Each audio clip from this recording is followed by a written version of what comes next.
What's up, everybody? Welcome back to Binge Empire, Bingetown TV's sci-fi and fantasy podcast. And we are here for our coverage of The Wheel of Time. This is season 3, episode 7, Goldeneyes. So we're finally here, the lauded episode 7. We've heard a lot about it. A lot of, I would say on my side, a little bit of nerves going into an episode that I knew was full Perrin and knowing what was coming.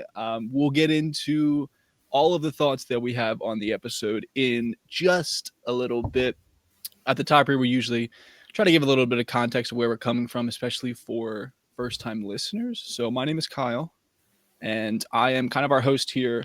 I am a book reader, so my role here is to try and guide the conversation along through the episode, while the main entertainment is going to be the two people I'm joined with right now, which is Dave and Paul. So they are show onlys. They have no idea what's coming week to week. And we'll go through this whole episode. They'll give their takes on things. They'll give maybe some theories for the future. I'll give my takes on things. I'll try to answer any questions that they have. Longtime listeners, or at least longtime watchers on YouTube, will realize, and I'm about to tell the audio people, that Luke is not here.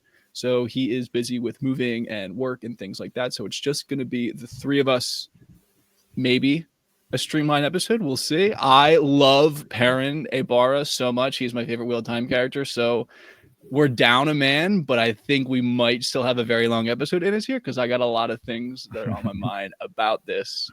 And the last thing I will say before we get into it, I just want to give a shout out to everyone that's been interacting with us and consuming the content. I mean, on Twitter, on YouTube, especially the comments, the Discord has been growing a little bit too. We have some dedicated OGs in the Discord that we get to talk every episode with. And it's just been the best part. I mean, obviously we have a ton of fun here when we talk these 2 hours, but seeing what everyone else is thinking, seeing people call us out for being idiots and not realizing what the Hills of Tanchico song is about is hilarious. It was funny, like people commenting on YouTube, like, how they not get it? And it's just, spoiler alert, we're stupid sometimes.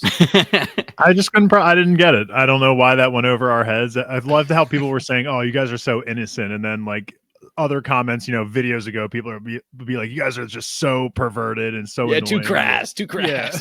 And it's like, well, here we're showing a little bit of our innocence. So yeah, that completely went over our head. But song is now officially on my iPhone. We got it downloaded. Been jamming ever since. Love to hear it. And we got another banger in this episode too, which Dave was singing in the green room, let's say, before we press record. So I'm sure we'll hear that throughout the episode. Cannot stop singing Weep for Manethrin. It's the best. I love it, especially when there's no instruments and it's just all vocals. It's so good. It slaps. All right. So I think we can kind of get into the episode. We don't really need to give any full thoughts. I'm sure at the end we can kind of maybe give some higher level takes. We'll hit them as well as we go through. So we're going to take these things in as many scenes combined as possible. We'll try to arrange conversations that are as efficient as possible. The first thing I have here on my list is just the initial arrival of the Tinkers. So we loved the Tinkers, let's say, in season 1. They were just an interesting faction, one of the first factions that we met. We learned a ton about their history in episode 4 this season, and we're now meeting Aram and Isla again. First time we've seen them since season 1, so I'm just kind of curious of what our thoughts were about these characters joining the story again. The wheel turning enough that they're back involved. I wish you guys could see how I spelled out phonetically Tuathawan, and I just don't even know if that's even like the correct pronunciation. But it's one of the things that is challenging, but I just love about this world. Like a bunch of fantasy worlds, like one group of people might have like a bunch of different names, or one individual might have like a bunch of different titles. So it was good to see, Perrin, now that he's a little bit more worldly and he hasn't just seen the two rivers, come back with the Tuathawan and see familiar faces. And I honestly, I felt relieved to see them too. And they popped up on stream. I don't know why. It was just, you're so invested now in this entire world. The season has just been so good that I'm so invested in every little bit because we know the backstory behind it as well. I think knowing the history, of these guys, the Tinkers, just make them more enjoyable to watch too, because we do get hit with the line, they do sit down to eat after Perrin welcomes them all in. And we know you don't eat meat, so we picked it all out, but she still won't touch it. And, he looks like he does want to eat it, but then he gets the side eye and he's like, all right, fine, I won't. We'll toss it away. But in this conversation, we do get the line, we bury our dead and we go on. And hearing that after the whole episode 4, it was just like, yes, I get it. I freaking understand it. Yeah, it was really cool to see these characters be brought back, especially with how Perrin was so fascinated, I'd say, with the way the Leaf culture and the Tinkers themselves, and you can really see it here in this episode too. We'll get into it as well, but Perrin does identify really closely, at least it seems, with the way of the Tinkers and really established a connection with them the first time around. So it is also fascinating that they would come back into this situation to Perrin's storyline, like Kyle said, the wheel turning how it is, things just they happen for a reason, so it was really cool to see these characters. I'm with Paul too, and maybe back in season 1 the Tinkers didn't really leave too much of a mark on me. They're peaceful people, wasn't too intrigued by their story, but definitely after episode 4 I have a much deeper appreciation for them, and it's definitely really cool to hear them bring back the old quotes from episode 4. What is her name? Kyle, one more time. What is the one Tinker's name? I believe they pronounce it as Ila. Ila. Okay. I believe it's spelled Ila, but my notes I have written Eela. I think as like a pronunciation reminder. All right. If we want to also compare Duathlon, I can't even say it still. Spellings. I had it with a D, and it had it as dual, like dual athlon, like a marathon, basically. I actually like that. How many parentheses, or I'm sorry, how many apostrophes? See, no apostrophes, but we have to assume there's at least 1 or 2 in every word, almost. In those old language names. Yeah, there are 2. If you guys saw our notes, you all listeners and diehard book fans would just puke. You would be so sick. But we can release the spelling cut in the Discord after the season. If you guys want to get together some of the best attempts you have at spelling terms, that would actually be hilarious. If you're like, why are we listening to these idiots talk? But going back to Ela, she was loving when Perrin was at the table just spitting away the Leaf verbiage when this is something along the, it is the season of the falling leaves now, but spring will come again and the wagons will be full. And she just looked like she wanted to kiss him. She was just like, oh my God, I love everything you just said. You know what's interesting about the falling leaf comment, and that it literally took me hearing you say it to think of this, but Paul, that was exactly your prediction for what Perrin's wolf name will be, was Falling Leaf. Wow. Genius. Wow. That is very interesting right there, my man. That is very interesting. And Dave, I have yours written down as Leaf Erickson. Even better. Even better, he says, even better.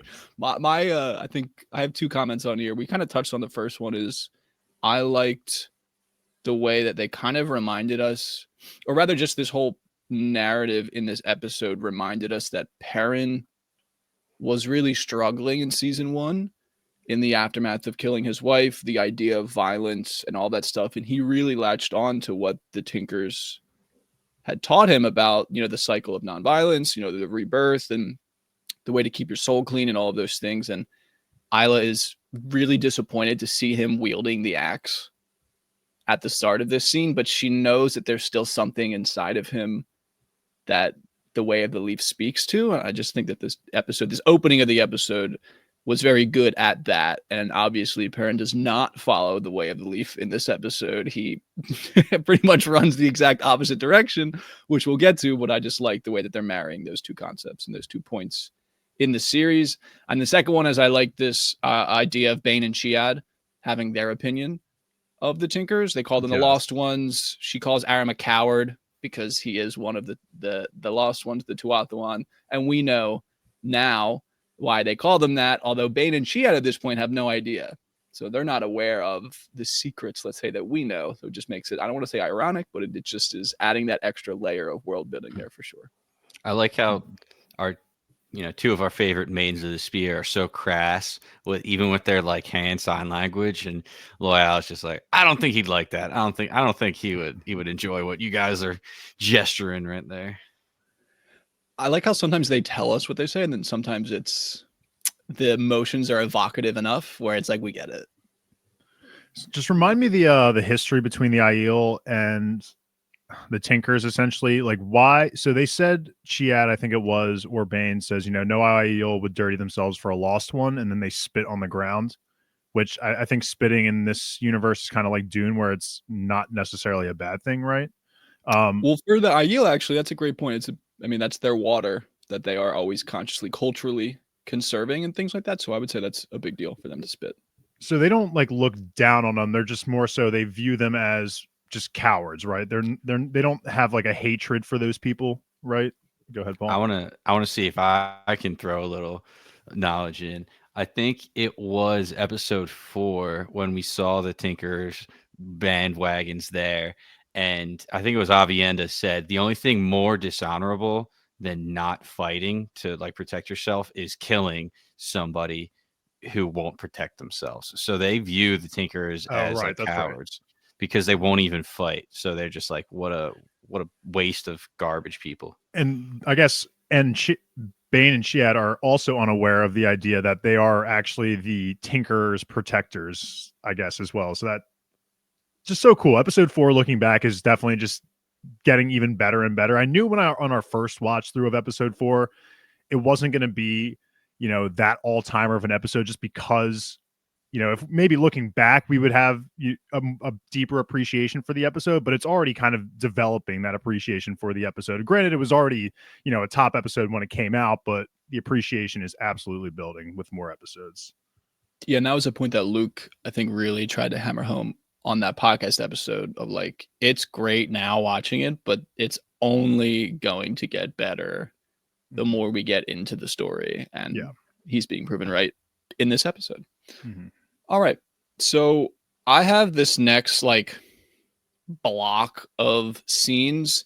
I just have it as preparations, training, and negotiation. So we get the kind of just an array of scenes of the residents, the villagers of the Two Rivers, kind of preparing for battle. So, they're making Molotov cocktails. We have Alana is training the Cothins. We have Maksim is training kind of the guys and all those people. We have Faile and Perrin have a little bit of a conversation, which leads into the negotiation / meeting at the pass with Dane Bornhold. I think we wait to talk about the Dane stuff last, but just to address if there's anything we want to chat about kind of the training part. There's not a ton there. There's just some lines and things like that, but just want to make sure the floor is open to talk about that before. I know we really want to talk about the Dane stuff. Real quick, just with Alana and the sisters, she's trying her best to teach them, and they are just terrible students because they're farm girls, right? And they're like, "Can you throw lightning?" And she's trying to tell them to like be zen and calm and Link, and she's just like already getting fed up with it. And then also seeing the village's new wisdom, just so funny. She joins in on the pool, but she's like, "Do I have to stop drinking?" Which just leads to a fantastic scene later on this episode. Maksim, just have him being a beast, just trying to teach them how to hold the line, and they're like, or what are you talking about, dude? We're Two Rivers. Give us a bow and we'll be better. And he's like, all right, fine, go get the bow. And that just what that leads to, and him. This is just perfect setup because speeches don't always hit, but Maksim gives a hell of a speech later on. So I think this really helped set that up.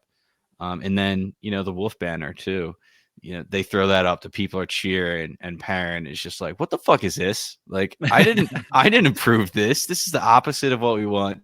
Faile kind of describes that, hey, we made up a rumor that Trollocs are afraid of wolves. So this gives them something to rally around. And it's just, I love them together. She's so good for him, I feel like, even though she kind of pushes him towards the fighting, but I feel like he kind of needs it. Worked out great, but I just love them together. Yeah, absolutely love Faile and Perrin even more after this episode.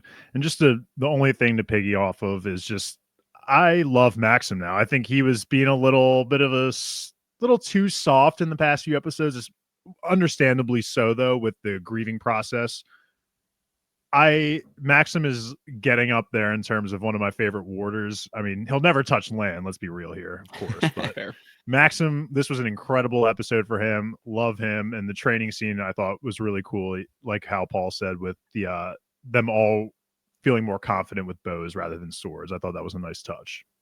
Yeah, that was good world building because the Two Rivers they're always talking about longbows. Matt is always like, like let me get a Two Rivers longbow, all this stuff. Like all their like competitions at like yearly festivals is always longbow archery stuff. So it was nice that they sprinkled this in and like Paul mentioned, it ends up really working out later on because they are actually beasts with the longbow, which is always cool. The wolf banner stuff was just like grinning ear to ear for me. That's such a big part of Perrin's character, is this like reluctance to be lauded and placed on a higher pedestal than all the people he grew up with. It's parents of people that he knows. It's kids that are pretty much his age, or a little bit younger than him. Like he grew up with them, and it just is like makes him very uncomfortable to be the center of attention and have everyone look towards him. And yeah, you guys are spot on too with the way that Faile plays off of that so well and like allows him to feel supported and pushed to do something that he kind of has to do but doesn't really want to. I really love the quote of course you're not ready. If they wanted the best general, they would follow Alana. If they wanted the best fighter, they would follow the maidens. They follow you because you are one of them. If you can fight monsters, so can they. I was just like, tell them. Get our fucking boy Lord Goldeneyes fired up. And that is a perfect segue into, this is right where she tells him that she sent Lord Luke a message to kind of get Dane Bornhold to come to the pass. So we have Dane and Perrin meeting again.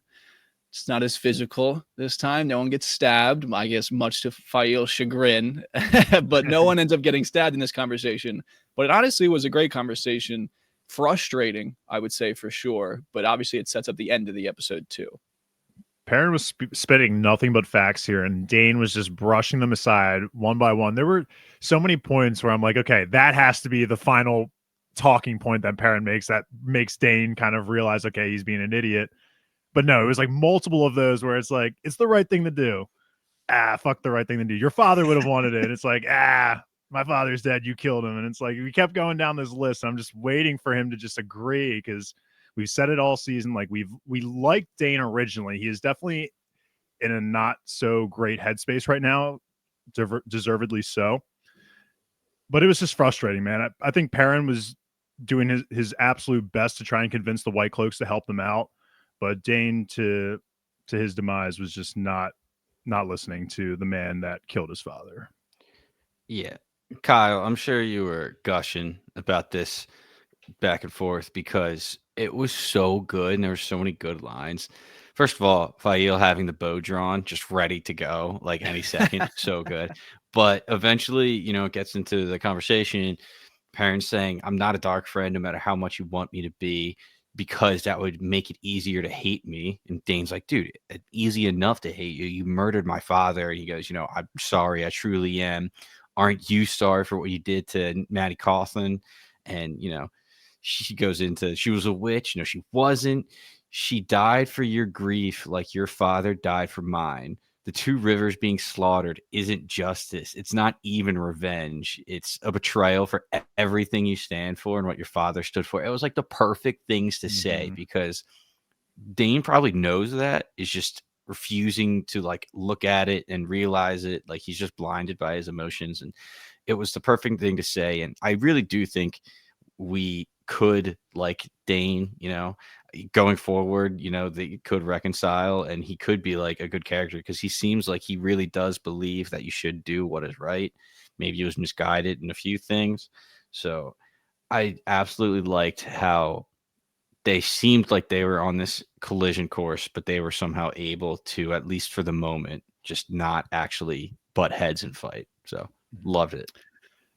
Dane ending this conversation with, "If the Trollocs don't finish you, we will." It was just like, okay, what was even the fucking point of this? Yeah. I was shocked at that line. That was pretty crazy. Yeah, you're right. It doesn't seem very,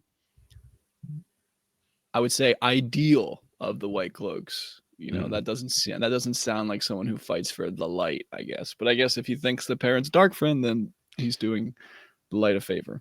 There was actually another really good line here too, just because of the reference. And Dave, you were touching on it. Did I call you Dane or Dave? I heard Dave, but Dane, close enough. Close enough. I mean, you really like the shadow, so I could see you flirting with. You would definitely let Padan Fain tell you what to do, or you would at the very least, be hoodwinked by him. So. Dane Valda, is that where I'm going by now? Wow, what a combo!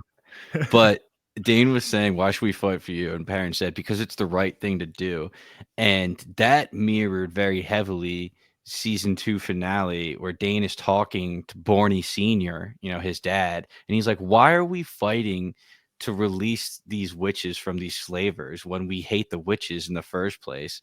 And Borny Sr. is like, because we fight for the light and we fight for what's right, and these slavers aren't right. So I think Perrin saying that directly reminded Dane of season 2 and his father, and was like so conflicted. Because this is a dude that killed his father, telling him the same thing his father was telling him. It's like, what the hell? It's a good call out. That is a good call out. That's a great call. And then again, that's a great example of what this episode was doing too, of like Perrin kind of forming his own beliefs and thinking about his situation. And then Dane as well is kind of finding his feet with his own beliefs of what's going on in his life. And I think they've matched those two characters together really well throughout the past 2 seasons. And this is kind of, I mean, it's unconcluded at the end of this episode, but this I think is kind of the climax, or like we're really benefiting from the work that's been done with both of these characters in all the previous episodes. The one thing I will mention about these scenes, I think before we can move on, I liked the kind of subtle reference to Padan Fain's influence already, of Perrin saying like, you know, you guys have 200 men that we could use, and we have, you know, reports of whatever it ends up being like hundreds of Trollocs. And Dane ends up saying like, my scouts say there aren't, you know, there's no more than like a dozen. Mm-hmm. And that's definitely Padan Fain's influence, being like, we walked around, we saw a couple of tracks. Like, it wasn't really much going on out there. You know what I mean? Yeah. So I think that was a good kind of subtle nod at that. And the second one will be that the Lord Luke character kind of just goes away. This was the last, I believe, that we saw of him. So just interesting.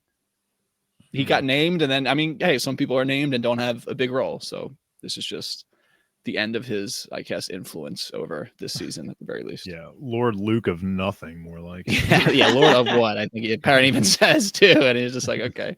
I don't even think he has an answer to him. All right.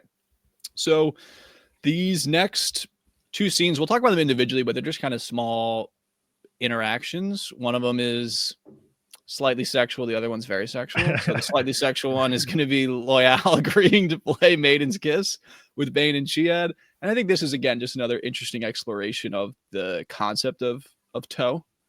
I think Loial is, you know, he's a cultured, learned man, so he tries to weave it in a way that works for him, and then they are Aiel, so then they weave it kind of right back in a way that works for them. So this was just interesting. If there's any comments, we can pop them. If not, we can move on. Oh, of course there's comments for this scene. I mean, the one for me being that, you know, Loial was writing about the lost king of Manetheren who died fighting Trollocs. I think that was obviously subtle foreshadowing of what was going to happen to Loial.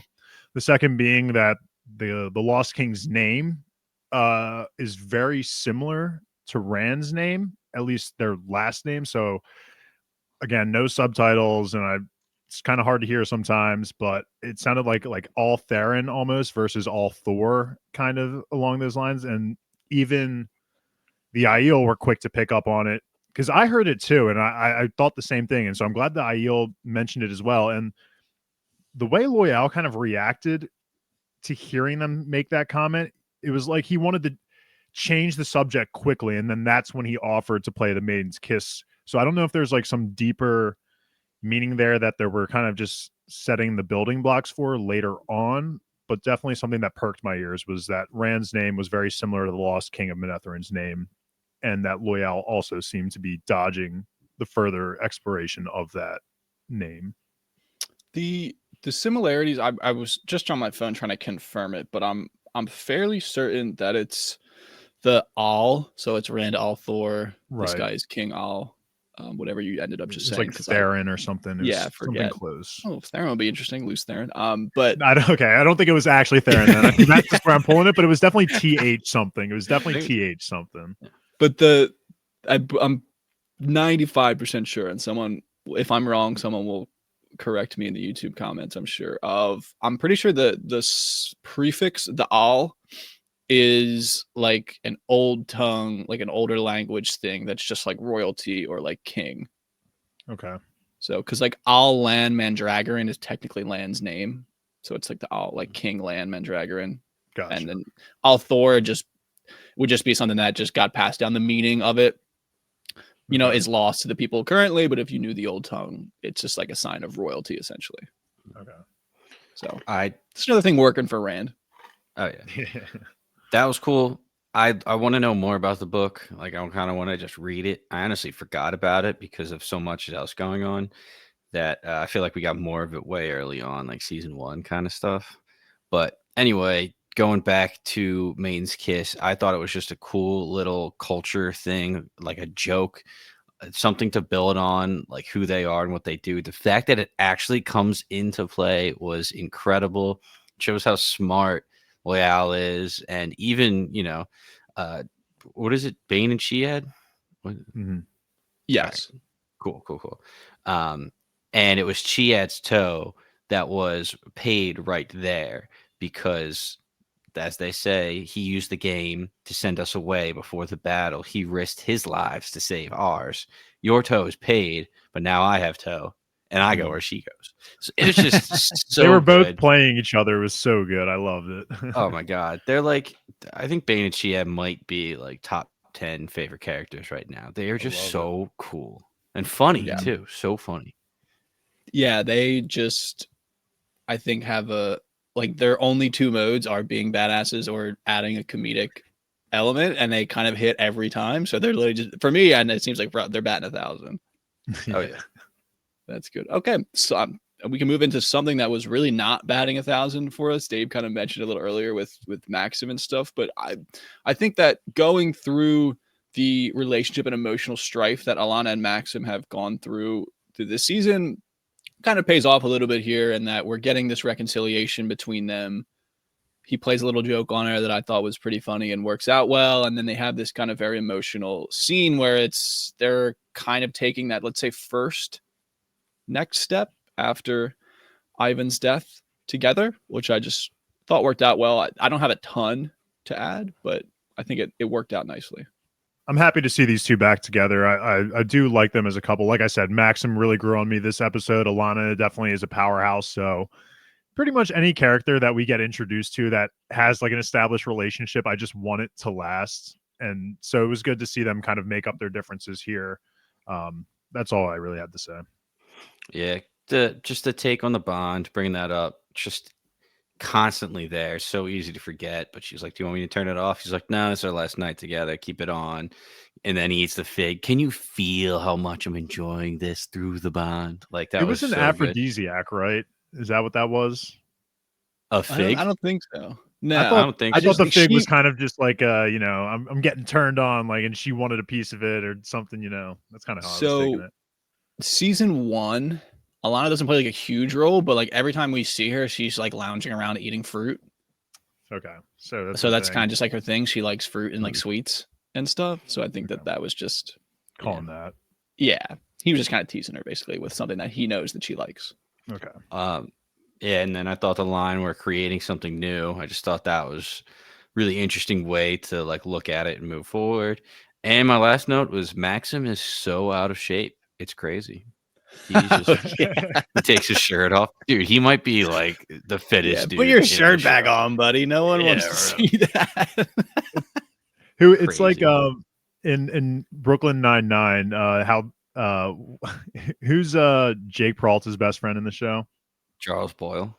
Yeah, Charles Boyle. He's always looking at Terry Crews and is like, "Your muscles are so gross, man." Yeah, you got to be lean like me. That's what women want. All right, so the next scene we have here is kind of the last scene before we get into like really planning for battle and the drums of war. We kind of hear them in the distance. So this is Perrin and Faile having a chat. For me, fantastic scene, genuine emotion watching these two interact in this way. It's this continuation of what we kind of talked about earlier, of the way that she's able to push him and like provide him with this kind of support and encouragement. But I mean, the way she goes about it here is a little crazy when she brings up his wife and stuff. So a lot of good quotes here, a lot of good stuff that I personally really enjoyed. Mm-hmm. Yeah, we were just talking about how Faile is the first person that he has confided the truth in about his wife. And like less than 24 hours later, it feels like she's just like throwing it back in his face. But she ended up saying like, oh, like, what are you afraid? Like an axe is going to end up in my chest, just like your wife. And then she follows it up with like, I choose to fight, like as so did your wife. Give the respect before battle and honor after it. Like, I'm not going to go run away just because you're scared to see me die. Like, I'm choosing to fight. And I think it ended up getting into a good spot. But yeah, midway through this conversation, I'm like, what are you guys breaking up right before like this huge battle? Like, what is going on? So it was a little wonky, but like I said, I think it actually ended up being positive going forward. And then the first line where he's just sitting there and he's like, yo, if you want to sneak up on someone, take those knives out of your sleeves. I love that line so much. I don't know why. It's so good. Well, it helps that he has wolf ears, so he can hear, like, no one else is really hearing the jingling and the jangling at the level that he is. True. I thought this was a positive, let's say a change. So it's super in line of Perrin to be, I think, saying like, I'm not afraid to die. I'm really afraid of what's going to happen before that. He's really overthinking naturally. And I don't blame him for like anticipating what's going to happen, what he thinks is going to happen. All these people that he grew up with and that know him, that he loves, that have looked to him for leadership all of that's going to turn when they realize that they're all going to die, and they're all going to look at him and be like, dude, this is all your fault. And he does try to send her away. And this is what happens in the books as well. He tries to send her away. And in the books, he succeeds for a reason, which we can probably talk about a little bit later. But I liked the change up of her staying and being like, hey, dude, like, it's okay that you care so much, but the way that you're thinking, you're caring so much that it's almost disrespectful to like the agency of everyone else that's here. Like, we all are choosing to fight. Like, we all want to help. And it's not just you that has, that burden of fighting. Like, we're all here doing it as well. So she's just a really good foil to like his natural tendencies of the way that he is like super introspective and thinks and puts like a lot of stuff on his own shoulders. So their relationship's just doing it for me. It did it for me in the books, and it's doing it for me in the show. I just couldn't imagine Faile ever consider leaving this situation. Like, it's just, I think it's perfect that she stayed. We saw her kicking the shit out of some white cloaks in the last episode, I think that was last episode. And we've been told numerous times that these are just farmers in the Two Rivers. So I think having a body of any caliber that knows how to fight would be worthwhile. And of course, Perrin's looking to save the love of his life. He doesn't want anything bad to happen. But again, she is probably one of the more trained people there that could offer assistance. Yeah. And I mean, it's not totally unreasonable for him to think too, like, he's been through things with Loial that like he trusts that that's like his boy and he wants to be there and he wouldn't take that away from him. And then everyone else is Two Rivers people. So he's looking at her kind of like somewhat of an odd man out. And so he's trying to save this odd man out that he actually has genuine feelings for.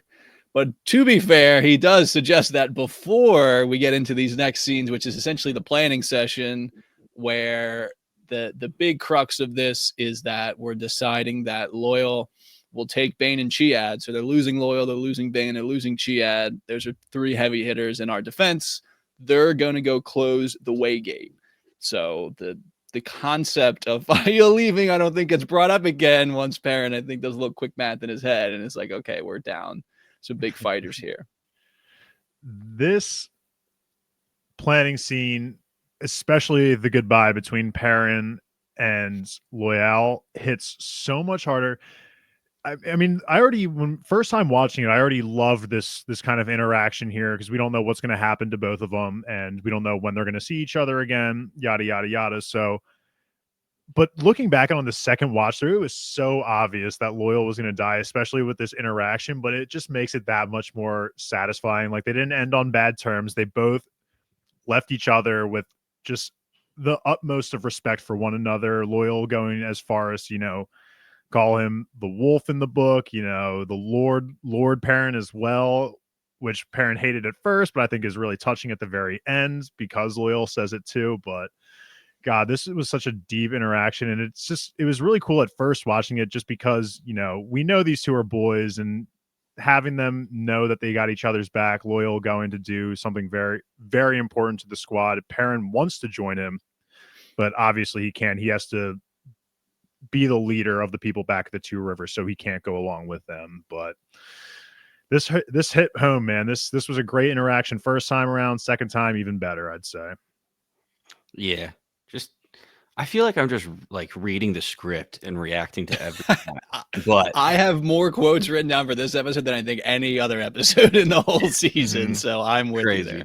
I'm gonna keep going with it though, because I just love them. Like the line, like 3 more fighters won't make a difference, but 1 book might. If we fall, you can make sure we are remembered, and those who come after us can learn from our stories. So when the shadow comes from them, they'll win.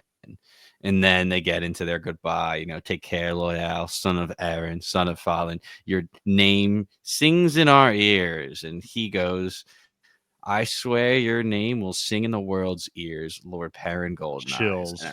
Dude, so good. Chills. Don't call me that. Yeah. I love that. Don't call me that. Yeah, I mean, I really like the way they set this up too. Like they're all there, all of our kind of like named people, big faces. It's good to get everyone kind of in that room beforehand, before all chaos is going to break out. And Loial's just that guy, dude. And we know that Bane and Chiat are going to be with him because of now Bane's toe. So it's like the knowledge that Loial, Bane, and Chiat are going to go off on this like side quest mission is just like, hell fucking yeah. I can't wait to watch that with my eyeballs. Before we get there though, I just want to shout out the fact that we have this kind of interaction before we actually get into the Wine Spring Inn to have this planning session. I just like that they gave us this little bit of Perrin talking to Matt's sisters about Matt. We get a little bit of funniness where like they're making fun of Matt, which feels in line with Matt's character and the way that they grew up together and all that stuff. So it was nice to get a little moment of levity and laughter before everything that ends up happening. And the last thing I'll call out is that I love Alana being like, literally nothing changes. Like 500 Trollocs, 5,000 Trollocs, like 500 Dark Friends, 5,000 Dark Friends. They literally all burn the same. Yeah, that was great. But then she doesn't end up using any fire. Obviously wasn't in the plan, but it sounded great at this point. I also love when Perrin is talking to Ela, I think we said her name was, and he says, there's no one faster in the world on land than the Tinkers, and the Aiel just like cough. They just cough, and they're just. I like audibly laughed out loud. I was like, that is so funny. Again, Bane and Chiat providing such good, just comedic humor here. It's great. Dave, you mentioned it that the first time around you didn't really have an inkling of Loial's eventual fate here. I'm just curious, Paul. The question I have here as I watch the episode, which is like, how were you feeling at this point afterwards? It seems maybe safe to say that you weren't anticipating Loial dying. No, absolutely not.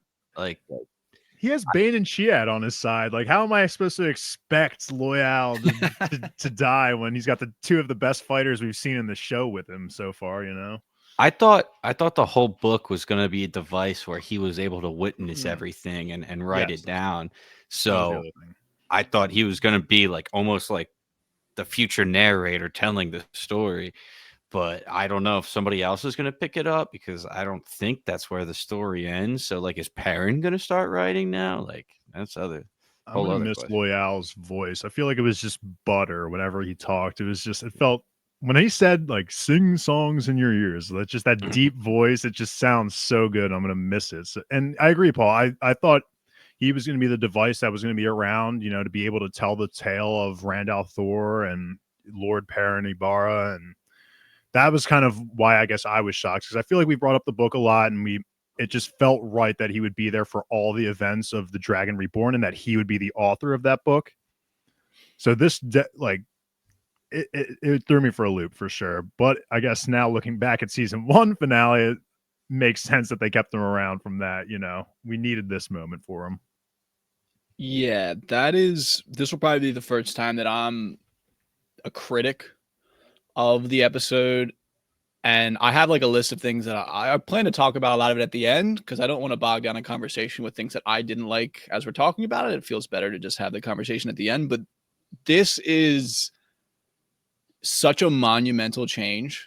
Knew it. I freaking knew it. That I was like blown away. So obviously we're talking about all of this Loial and the maiden stuff. It's easier to just have this conversation now than weaving those scenes chronologically as we go further. But like, I was so hyped up watching them, like the scene where they're kind of charging into the first round of the guards, and it's the 3 of them and they're just beating ass, and it's like, this is so fucking sick. Like the way that they veil up when, Loial's like gives him the heads up, like, yeah, let's get it. Like all of it's so good. And then he's like, will you defend my back? Bane and Chiad Bane to the spear, and he heads into the Waygate, and I'm like, yeah, this is gonna be sick. Like in the books, he goes in and seals it, and like it's chilling. Like it makes a huge impact in this way where like the reinforcements aren't coming. Like it has this positive impact, but he doesn't die. Like this is wow. I was like genuinely blown away at watching this with my eyeballs. I just like couldn't believe it.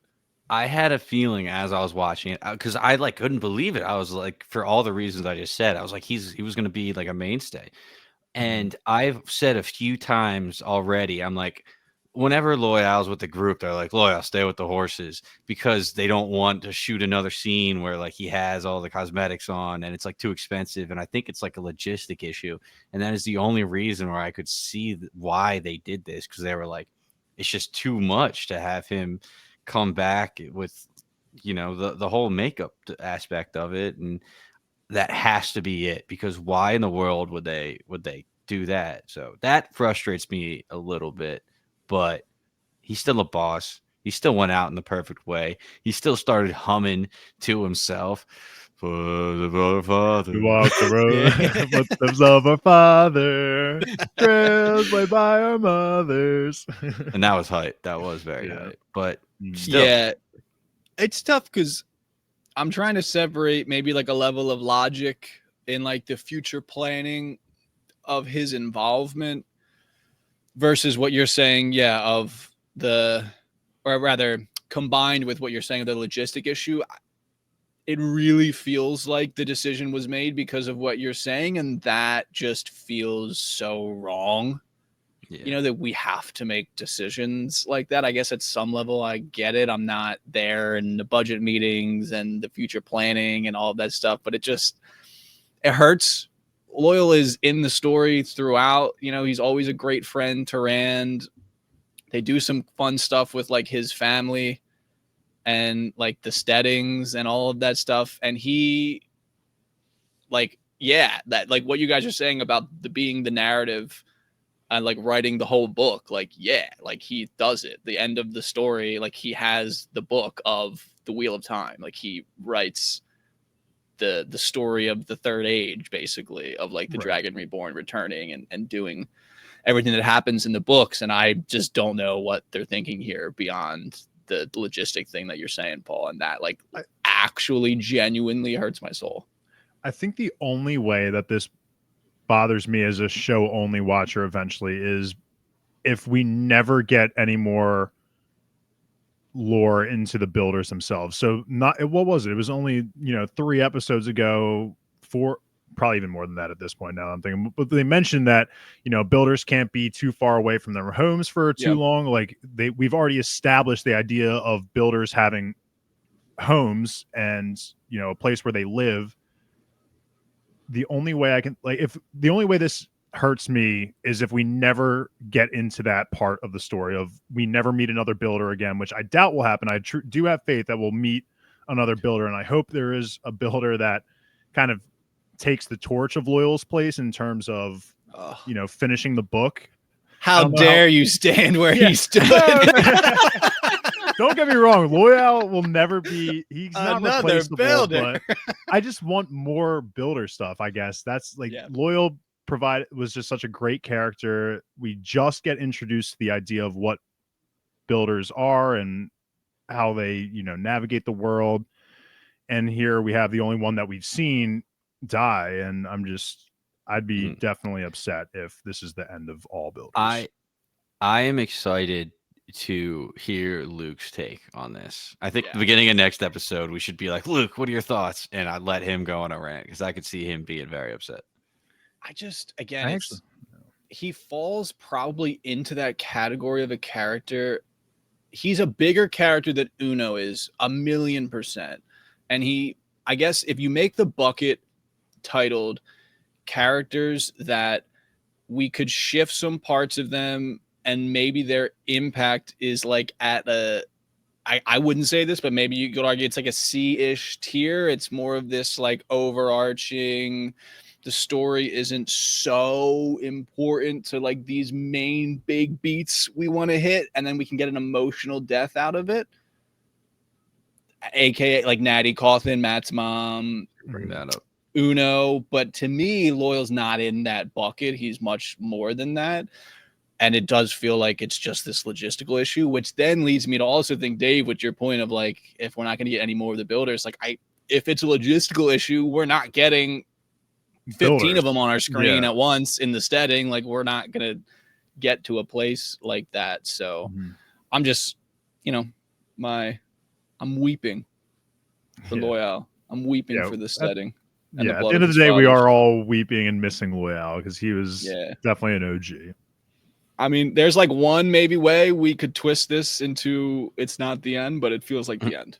I literally wrote that down. I was like, the ways is mysterious, and we didn't see him like fall and land. Like what is the wind called? He's Machin Shin. Machin Shin just lifts him up out of the air and just. I mean, the builders built the ways, so is he gonna fall into some little safety pocket that they built, a little backup plan at the bottom? I don't know. What was the item that he had that he looked at Bane and Chiad and is like, I have this, and I think it was Chiad tries to reach for it and Bane slaps him and he's like, you and you're touching things. I thought that was funny, but what was that? Another nailed comedic beat with Bane and Chiad. It was the Avendasora leaf, so that Tree of Life little stone leaf. Oh, right, kind of like that opens the door. So he was gonna lock it from the inside. Gotcha. And he makes a great sacrifice. The impact is there and all that stuff, but it's just sad. Very curious. So as people know that we get the screener, so we record this before the episodes are out, before there's anyone making reactions to things. So I can't wait to see what people are saying online about this, because I'm sure it might get a little crazy. He's gonna come back as Loial the White, because he just fell from the big bridge. Oh, I'm so glad you brought that up, because I was literally in my head thinking like, you shall not pass. 100%. He does the same exact move out from Lord of the Rings, without a doubt. That would be hilarious if he comes back all white. Oh yeah. And just because we probably won't touch on him anymore, Bane and Chiad, one of the coolest duos ever. The reinforcements come to the way gate to escort the actual reinforcements, and they look at each other and smile and throw the mask up, and they just go to freaking town. And they're, like I said, they're like top 10 characters at this point. They're so good. Another thing I will say too, going into the fighting as well, I thought it was so funny when it's the three of them. They storm the gate at first, and they're kind of cleaning up a little bit. And Loial finishes the Trolloc, and Bane and Chiad are looking at each other. They were definitely so turned on by Loial just being a beast right there. And I was like, "Get it, Loial." Yeah, they would definitely climb that tree. Yeah, definitely. Okay. All right. So now we can take all of the kind of skirmish battle things that happen within the Two Rivers village. Now that we've weeped for Loial, although we're not technically done weeping for Loial, we have to move on. So I had this first at just kind of the skirmish. So this is what happens in the mountain pass. So we got the song, we have the initial kind of like arrow volleys, and then we have Alana making her hailstorm impact. And then I just have what also happens to Alana in this, so we get the insane scene with the huge bow that hits her. So that's like a lot that's kind of covered in these things, but it feels like it makes the most sense to kind of group them all together. Don't know where we want to start. Unless Dave wants to give us a performance, or we can talk about the fighting. I mean, we can do a lot here. We walk the footsteps of our fathers, the trails placed by our mothers. I love it, man. This scene in particular was just so good. Also, who doesn't love a good knock loose and hold as Game of Thrones lovers? That's always just, and especially also too with the Last Kingdom. Just love that. That always, those three words are always just so music to the ears. But they hold off the first wave and the villagers are cheering, and I'm just like, what are you fucking idiots doing here? And just, why are we celebrating? So it wasn't even dark out yet. Like, oh, it's the sun is up, and they retreated. Like, yes, we're done. Like, there's no way they weren't coming back at nighttime with reinforcements. That was the only comment I really had. But song slaps. Weep for Manetheren is just an all-time banger. Long ago. The bass in their voice when they're hitting it's so good. Mm-hmm. My first note, and it pops up a few times here, is just Maksim is the best, man. He is in that front line, just guiding everybody. And I also love when Perrin goes up to him. It's like, all right, now the signal. And he just like signals Alana far away because of the bond real quick. Yep. Such a cool little trick that I never thought of. And also, as soon as Alana calls in that storm, and first, it just looks great. The weaves, it's like a blue and yellow kind of weaves, but the blue, obviously, for like the ice coming down, just looked amazing. And Maksim sees it, and he's like, back up. I think we need to back up. This is bigger than, what I initially thought. And we can tell it was a lot because, when she is drawing from the three of them, Alana is kind of burning in the face a little bit. And it's very reminiscent of the season 1 finale where, the one woman does lose herself and burn up. So really cool just to see how powerful the two sisters and the wisdom is just from their pools alone. And then two, how strong Alana is to focus it and, summon and conjure that crazy ice storm. Makes me think of The Witcher a little bit. If anybody's read all the way through, I'm not going to bring up too much about it. But I also love that Maksim is like, she's going to be insufferable now. Like, she's just going to be so full of herself, saves the day. And I love that the sisters are saying that was way better than lightning because they were freaking out. Like, the last one, Moraine threw lightning. But yeah, it makes it feel like they have their own, specialty elements. Like Moraine's would be lightning, like her specialty weave is lightning, and Alana's specialty weave is ice. That's kind of how I was taking it. I don't know, obviously, if that's true or not, but yeah, that's kind of the comparisons I was drawing, especially with how Matt's sisters were, gassing up the lightning storm and at the beginning of the battle, and then here they're like, ice was so much cooler. I thought that was a nice touch. And real quick, the wisdom sees Alana do this whole thing and just throws down her flask. She's like, all right, cool. I'll quit drinking. Like, I will become one of you because that was fucking incredible. That was insane. Daisy Conger. And I mean, the kind of last part of this is where everything starts to go wrong. So like Dave mentioned, there's this tactical retreat, and Perrin is like, tactical retreat. Like, that doesn't sound like Trollocs. Like, obviously someone's controlling them. And then we kind of get where the all hell breaks loose kind of part of this is that Alana again gets skewered. I think that's the 7th time maybe she's gotten stuck with something. Obviously this is a much bigger bow, or I'm sorry, a bow and arrow and piece that she gets skewered with versus the crossbows that the White Cloaks were using. And we go down Daisy Conger. She puts up a great fight with the shield.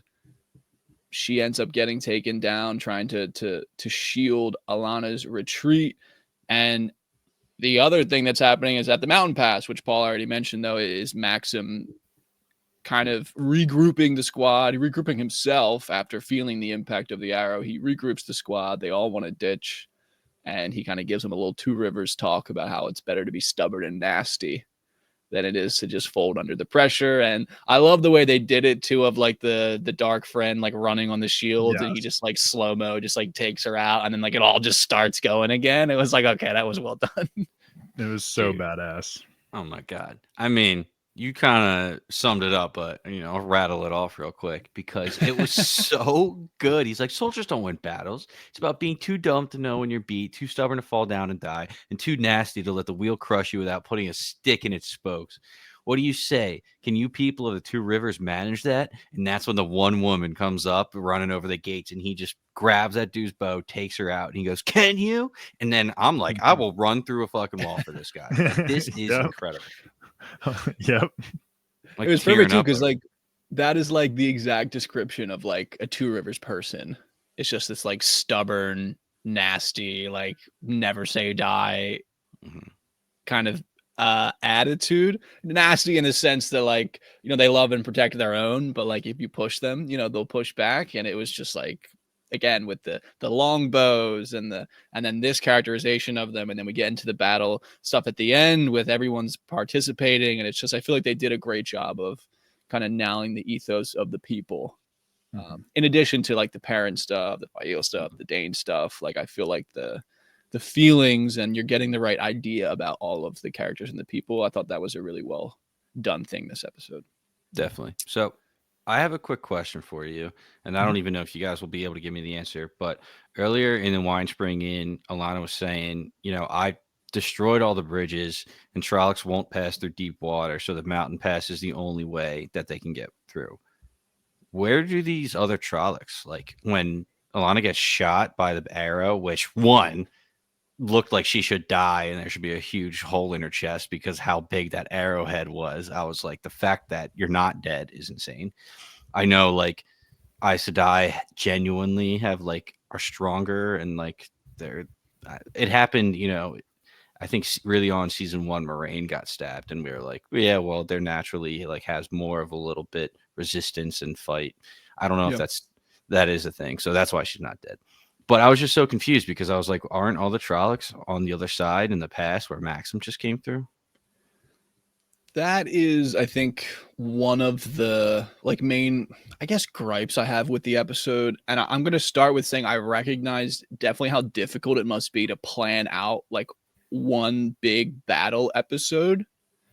But I feel like when I watch things like this, it's sometimes easy to like notice the things like that, of like, where's the logic and Yeah. stuff. And I mean, Padan Fain, I'm sure, maybe he knows the Two Rivers area and was able to maneuver, and not all of the Trollocs, I guess, had to come through the Waygate through the pass, because he had some with him as well. So Mm-hmm. it's there. I see what you mean, though. I think one of the like main gripes I had is that like sometimes you can kind of feel like how small it actually all was, and that where some of the like logical leaps they had to make to like make the things work, like clearly they thought to themselves like, we can't have Alana be up and active That's during what I the was going to fight because say. it would be too easy.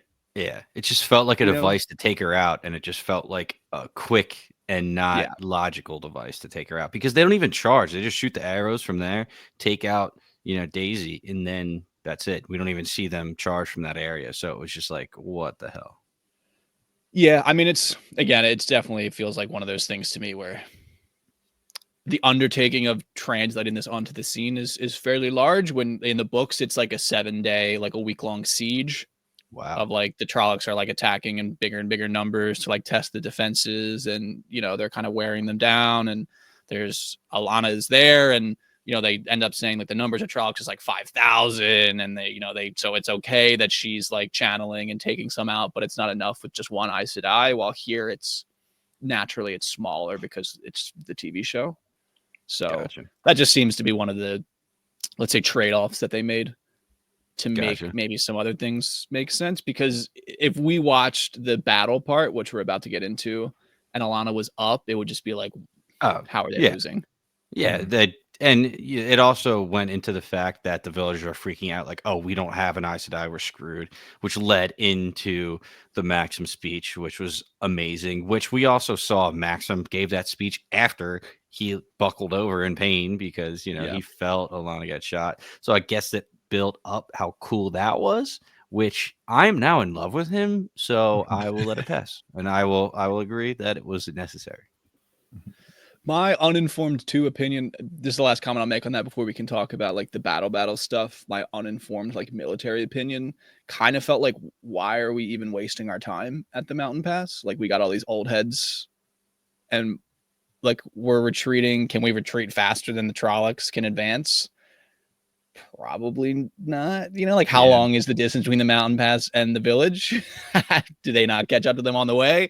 Type of thing. But again, at some level you have to suspend some disbelief or belief. So the first time I watched, I felt like I was watching with such a critical eye, because I was like, what are they gonna do? What changes are they gonna make? What's going on here? And the second time I was kind of just like, okay, like I'm just gonna try to enjoy it more than like actually try to be critical of some things like that. But I agree 100% with you. Cool. Last thing, I love that Maksim said we couldn't hold a pass any longer. We held it as long as possible. Your people did you proud. I just love that he gave him the props. Mm-hmm. Yeah, he learned. Especially, I was going to say, he was the one talking all that shit at the beginning of the battle. Like, we're so dead. These farmers can't do anything. So definitely huge props from him. Yeah, he's learning the value of the people of the two rivers, of the blood of Manetherin. He's believing, man. He's believing. Yeah, he definitely is believing. All right, so we can get now into the battle. There is kind of two ways that it splits. There is like the chaos of everything that happens within the two rivers, the village, like kind of in the center of everything. And then there is the Tinkers.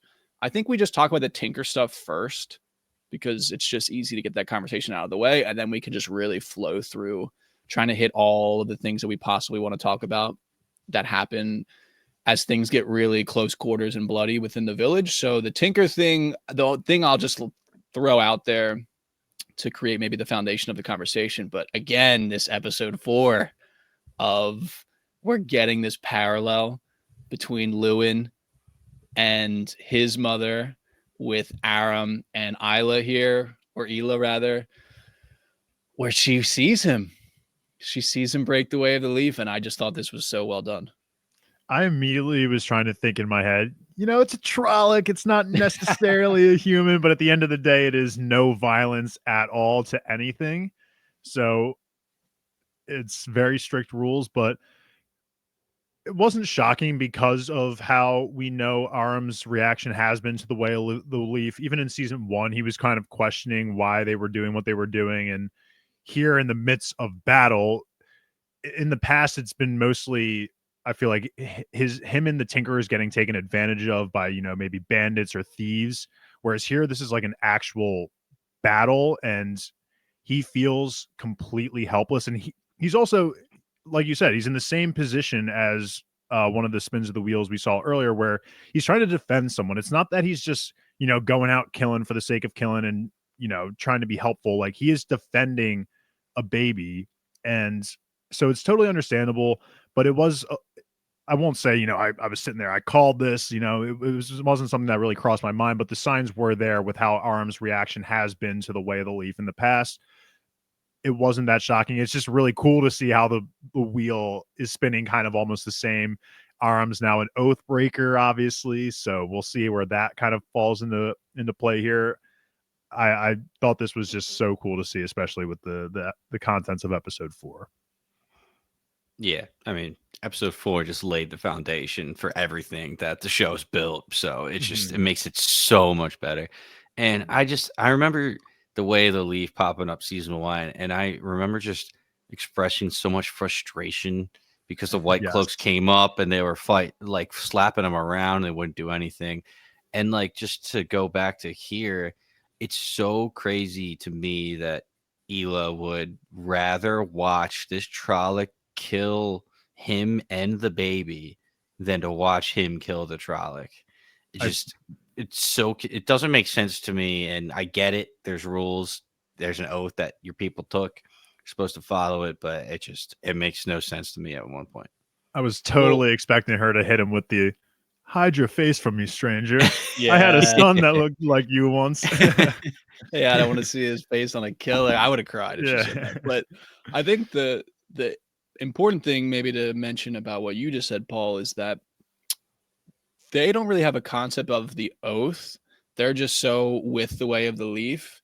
And she talked a lot about it in season 1 of, for her, and it seems like maybe the modern Tuathuan Tinkers is that they believe in the idea of the rebirth of your soul like so unbelievably hard that they have, I think, such a less attachment, let's say, to like the current vessel that their soul is in.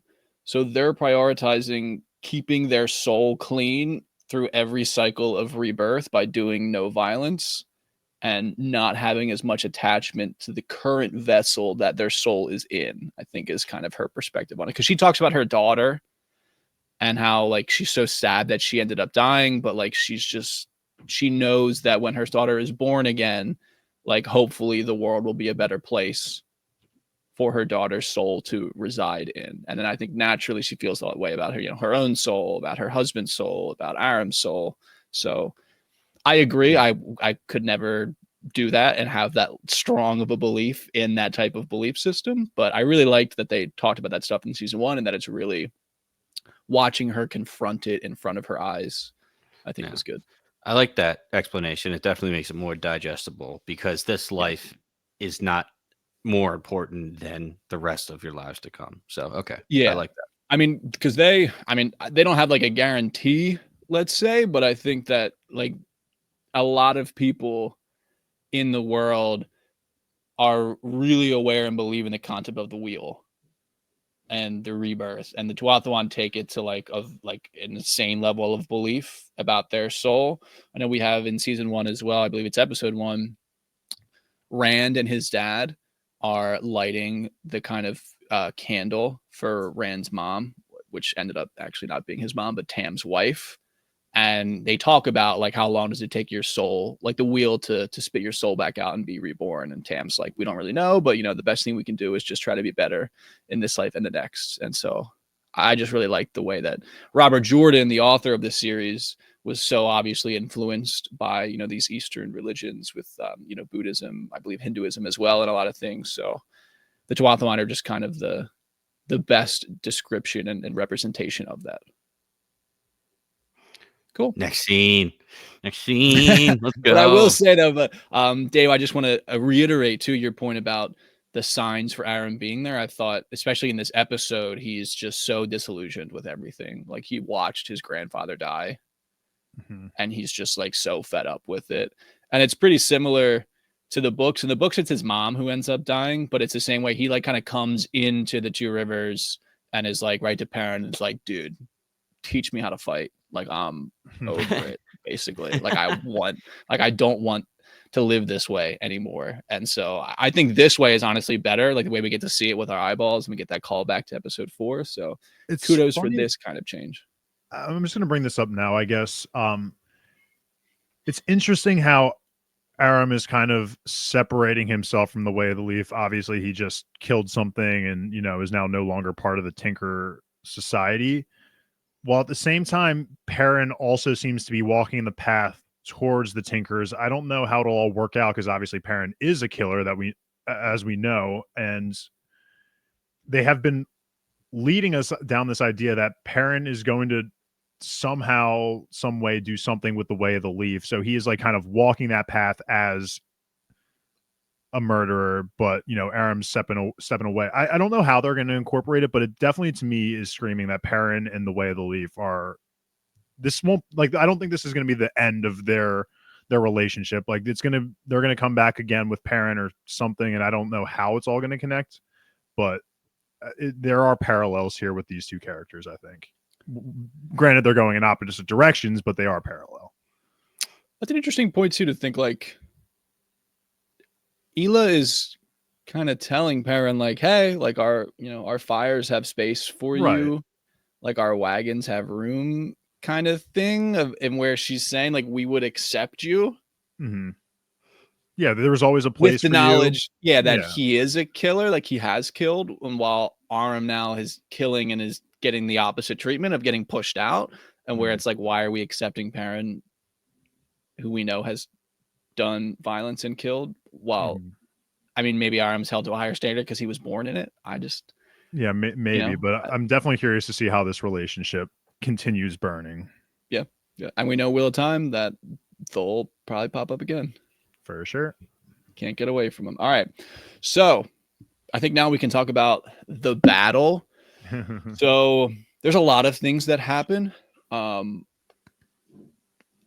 don't even know how we want to talk about it. I mean, I have a lot of like headlines that are written here, but I really think that if either of you two have something that you really want to just bring up first and talk about, and then I can kind of just like mentally check off the things that I have written down as we go through all of them, and then we can clean up anything at the end. So that seems to be the best thing. Paul seems to be chomping at the bit to talk, so we can lob it up to Paul and see what he comes down with.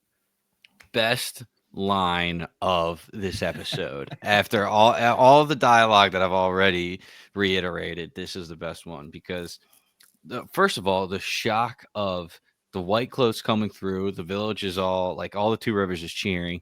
Then all of a sudden, Padan Fain comes through, and Perrin's like, "What is he doing here? He's a dark friend."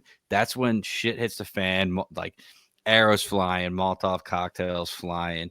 We eventually cut back into Perrin in the forge. Of course, he's back. He somehow is back in the forge in the center of his demise and trauma, but whatever. He's kicking ass, so it's great.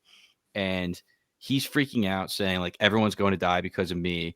And Faile's like, "What would you give for the Two Rivers?" And he's like, "Everything." So like one trial comes in, he kills it real quick, and the drums start playing in the background, and he sees the hammer and he picks up the hammer and he's like, "Stay behind me." And her initial reaction is like, "Stop trying to," and he says, "Kill the ones I miss." And I'm like, "Let's go." Like, are you kidding me? And he just waltzes through all of them, just swinging one or two swings at each. And as they're on the ground trying to get out, Faile comes in and stabs them real quick. And it's just the combo of the two of them was so good. I rewound the scene, watched it again. It was so phenomenal.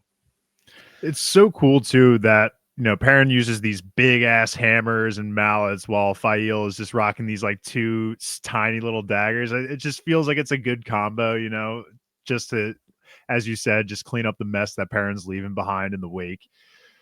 Shout out to Faile, shout out to Perrin, shout out to Egwene's mom, because holy shit, she was an animal out there. She, if anyone, was definitely born to be a warrior in some capacity, because she was getting me hype. I mean, everyone here was doing their job to perfection. I mean, there's so much I could talk about how everyone just played their role so well. The teamwork was amazing to see, and this was definitely one of the greatest battle scenes. This is what Perrin's, I think, storyline needed for me, because it felt like we were just walking this like mysterious path of, we don't really know what's going to come to Perrin. He had so much grieving to work through, and that's what his story was mostly. And now this is the breaking point of him overcoming that grief, and this was exactly what his story needed. I mean, I think, Paul, you mentioned it a couple episodes ago that when the Emmons Field Five all separated, Perrin's storyline maybe for us wasn't one that we were too interested in at the time, because he was just going back to the Two Rivers to deal with whatever problems were there. But this is what Perrin's storyline needed. I mean, this was so awesome. Perrin definitely is risen in my rankings of favorite characters absolutely through this episode alone. A lot of characters clearly have risen in my character rankings from this. This was just a great episode. I mean, everyone was just so amazing. The acting, the choreography of the fights, everything was just so well done, I thought. Well, first of all, it warms my heart to hear you say all of that. And second of all, yeah, Paul, I mean, I think that the scene that you just described might be one of my favorite scenes in the whole show over these 3 seasons. Like, I have it all caps of the music, the hammer, Faile's smile, like the line that you said. It's just like all of it combined. This is like some of my favorite parts of the whole books, and Perrin is my favorite character, and it was just like, fuck yeah. Like, this is everything I could have possibly wanted to watch with my eyeballs, and like watching them adapt it was just like, this is Lord Goldeneyes, like this is Perrin Ibarra, like this is the wolf side of him, that animal side of him that he is so afraid of, but he will be willing to tap into to protect the people that he loves. And it just like, everything worked.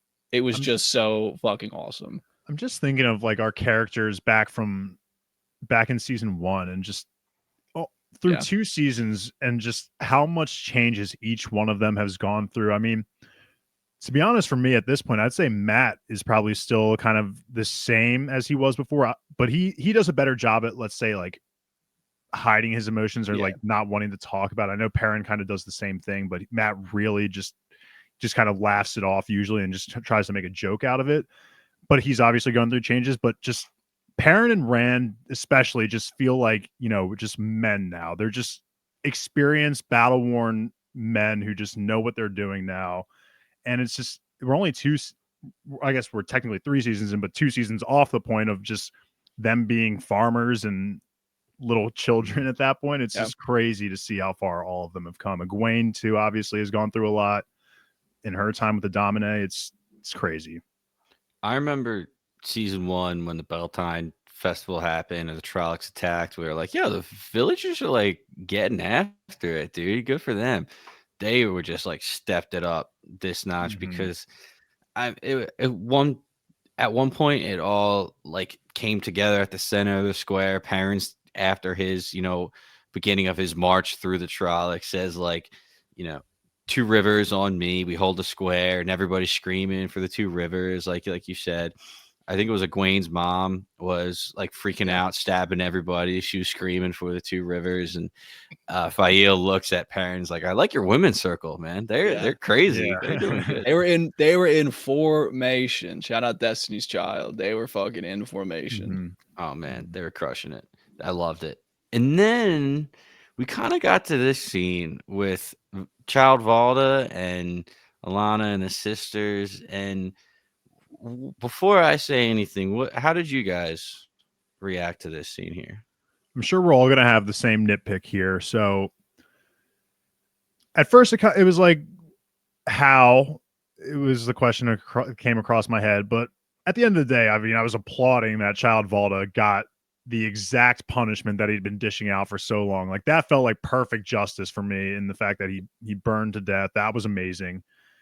But we'll address the elephant in the room. The girls couldn't heal Alana not even a few minutes ago. Alana's took the arrow. They're trying to heal her. They're saying we can't, channel really right now. I guess they're out of energy. And then 5 minutes later, Valda appears and they're casting fire. Is that the complaint that we're all going to kind of have here a little bit? Well, I mean, yeah, that was one of them because they couldn't do that. I was going to say they're probably more emotionally charged because of their mother and they recognize this is the guy that did that it. was going to be my devil's advocate for it. Yeah. It's kind of like the Nynaeve of it. Somewhat similar. Of where they're just like so angry that it gives them that ability to tap in. Paul, it seems like you had maybe something else. Yeah, I thought that was going to be it. I was so confident.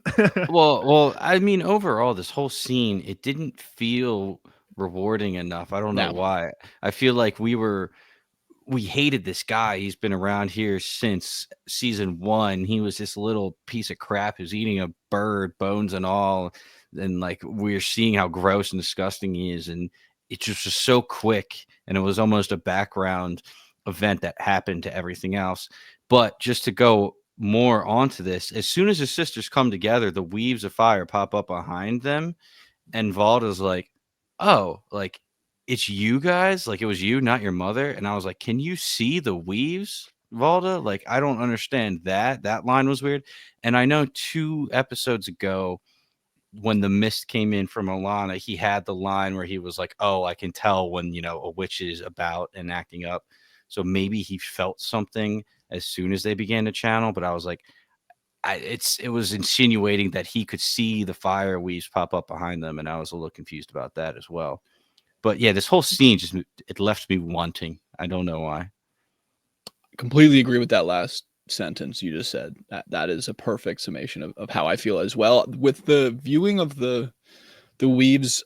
So the show hasn't really mentioned it so much, and I could just be forgetting the times they have, but I know we've talked about it somewhat consistently, maybe in our attempt to try to fill in that gap of the idea of a talent. So there's different things that you can be particularly good at with the one power. You might have a talent for healing, or a talent can manifest in like you are good at like certain things. So an example might be like being able to see weaves of like the other gender, you know, if you are a channeler. But the fact that he is just a guy and kind of can do this just feels wrong. I completely agree with you. I don't remember if this story ever explicitly said that, but it just doesn't feel right that he should be able to do that. Again, that feels like a change that they're doing to try and maybe add something to the scene, like emotionally, but then it didn't really do anything for me beyond being like, huh, that was weird. Like, Yeah. why can he see that? You know, where like another example of a talent would be like some people can identify, like can know who a Taviran is. You know, like they can look at someone and be like, oh shit, like that's a Taviran, you know? And so like that part's cool, but it's really, from my memory, it's only channelers that can do that. So giving this to Valdes just seems odd, but in a way it does explain maybe how good he is at hunting the Aes Sedai. But yeah, it just like it happened and I was like, whoa. And I'll kind of play into the left wanting more because I guess talking about it, I felt that a little bit. And I guess the reason that might be is because in season 1, Child Valda was, felt like one of the big bads. We got a lot of screen time with him being an asshole and being a dick. And where in this season, he wasn't getting a lot of screen time. And the moments they were very brief. And yes, he was the one that he was the one that fully killed Matt's mom. It wasn't like an on-screen death. It was just him giving a command almost. So he didn't get to show his face a lot. I feel like if, let's say hypothetically, we're watching season 1 and we're introduced to Child Valda, we see him being this asshole. And I think at some point, let's say at the end of season 1, they kill Child Valda, I think it'd be more satisfying because we've held that connection, in that short amount of time of hating this guy. Whereas now we didn't get too much screen time of him. And going back into what it felt like in season 1 of him being like this big bad almost of the White Cloaks, like him being the final boss of the White Cloaks, to not get so much screen time to now being killed in the blink of an eye during this epic battle. That's probably where the feelings of wanting more come from, is I think we were in our heads building up Valda as a bigger villain when he ended up not being that way. But I agree, there was a little bit, it did happen so fast that I was like, okay, that happened, but I still felt the satisfaction of, thank God Child Valda is at least burning alive, because this guy was the absolute worst. So I was glad that he got that comeuppance. It was definitely like a little satisfying. Well, satisfying watching him burn and everything, and even Alana's just laughing. She's got a that was a great reaction too. Shaft through her chest, and she's just like cannot stop cracking up, which was fun to see. But like, I guess I kind of figured in my mind Perrin was going to have more interactions with Valda. Yeah, they do have a short glance of eye contact when they come into Two Rivers.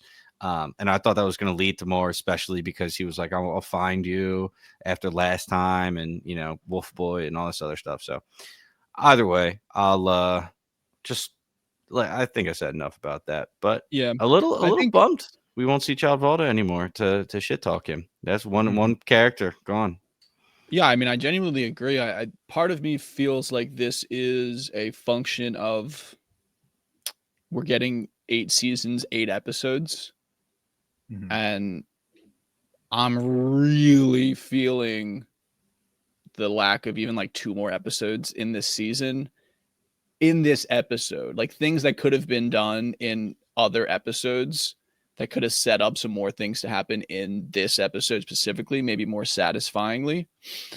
And then even extrapolating that into, they know they only have 8 episodes per season moving forward for whatever it ends up being, 5 more seasons. Valda plays a bigger role in the books for sure moving forward. At this point, I adore the end of his story in the books. It's one of my favorite prologues of all 14 books. And so I think part of that is definitely like a disappointment from me being a book reader of like what could have been in his story. And he like totally is like takes over the White Cloaks. Like he's the guy, the head honcho of all of it. And he, has all these machinations and he's doing these things. And I can just maybe see they're trying to maybe make Dane more of like the face of the White Cloaks, and maybe was we'll just get gonna more make like a descent of him becoming somewhat corrupted by power and still kind of juggling the morality of like how he feels about his dad being killed and what it means to be a White Cloak and all of this stuff. That would be my only watch and find out being okay with. I was just going to say that because now that Child Valda's gone, the only other person in the White Cloaks that we honestly really know is Dane. And I honestly don't even know if we have another name for another White Cloak that we've been introduced to. So to my dismay, that sounds like, yes, they are going to build up Dane to be the new face of the White Cloaks. Now, whether that is good or bad, we will see. Yeah. But it definitely felt like Valda was going to be that guy. And now if it's Dane, I'm going to be a little upset because we had like Dane for a little bit. And if he's going to be the next dickhead, White Cloak, then like me, armchair quarterback, and like would have loved if Valda survives.